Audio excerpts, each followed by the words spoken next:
नारळी पौर्णिमा विशेष टम्म फुगणारी भरपूर सारण भरलेली नारळाची पुरणपोळी कशी बनवायची पाहूयात. यामध्ये नारळ गुळाचं सारण असून सुद्धा अजिबात जास्त कडक होणार नाहीत. पाहिजे तशा मऊ राहतील आणि कमी मेहनतीमध्ये मस्त पुरणपोळ्या बनून तयार होतील.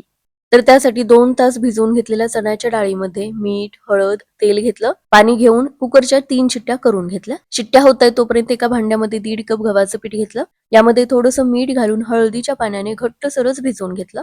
ही कणिक व्यवस्थित बुडेल इतपत पाणी घेतलं आणि फक्त 15 मिनिटे असंच ठेवून द्यायचं. आता सारणाची तयारी करूयात. तर मिक्सरच्या भांड्यामध्ये अर्धा कप नारळाचा चव आणि पाव कप गूळ घेतला. फक्त 2 ते 3 वेळा मिक्सरला फिरवून घेतलेलं आहे.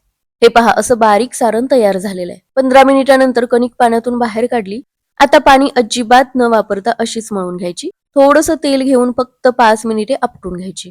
आता ही कणिक आपल्याला अर्धा तास तरी भिजवून घ्यायची. 3 शिट्ट्यानंतर डाळ सुद्धा चाळणीमध्ये काढून घेतली. आता आपले मराठमोळे सण चालू झालेलेच आहेत आणि त्यासोबतच मराठमोळे पारंपरिक दागिने सुद्धा आपल्याकडे उपलब्ध झालेले आहेत. अष्टपैलू शिंदेशाही बांगड्या, अगदी पारंपरिक अशा महाराष्ट्रीयन ठुशी, सगळ्या प्रकारचे मंगलसूत्र आणि वेगवेगळे गौराईचे दागिने सुद्धा उपलब्ध आहेत. आणि आपल्या सण उत्सवासाठी ट्रेंडिंग मध्ये असणारे हळदी कुंकवाचे करंडे सुद्धा आपल्याकडे आहेत. स्क्रीनवरती नंबर दिलेलाच आहे. आजच ऑर्डर बुक करून ठेवा. आता चाळणीमध्ये काढून घेतलेली डाळ कढईमध्ये काढून घेतली. यामध्ये 1 कप बारीक चिरून घेतलेला गुळ घेतला. गुळ छान वितळला की यामध्ये नारळ आणि गुळाचं सारण घेतलं. आता हे आपल्याला घट्टसर होईपर्यंत मंद आचेवरच परतून घ्यायचंय. वेलची पूड, जायफळाची पूड घालून छान घट्टसर होईपर्यंत शिजवून घेतलं. या नारळाच्या पोळ्या बेसन घालून सुद्धा आपण बनवू शकतो. या पद्धतीने एकदा नक्की बनवून पहा, चवीला अतिशय छान लागतात.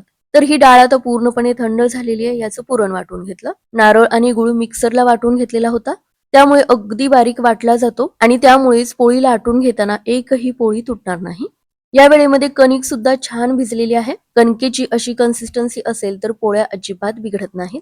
तर छोटा कणकेचा गोळा घेतला, थोडंसं पीठ लावून घेतलं, पुरणाचा रोल करून घेतला, यामध्ये स्टफ करून घेतला आणि आपण नेहमी बनवतो त्याच पद्धतीने पुरणपोळ्या लाटून घ्यायच्या. मध्यभागापासून एकसारखं लाटून घ्यायचं. याच्या कडा सुद्धा पातळ लाटून घ्यायच्या.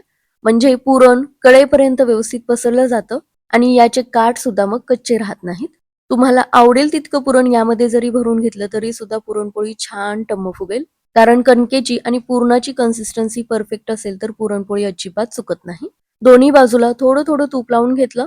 डाळ भिजवून घेतलेली असेल, पुरणपोळ्यांना तूप लावून घेतलं तर पुरणपोळी पचायला सुद्धा हलकी होते. तर सगळ्या पुरणपोळ्या मस्त टम्म फुगलेल्या आहेत. यामध्ये नारळ गुळाचं सारण असून सुद्धा अजिबात कडक झालेल्या नाहीत. तर या नारळी पौर्णिमेला या मस्त स्वादिष्ट पुरणपोळ्या नक्की करून पहा.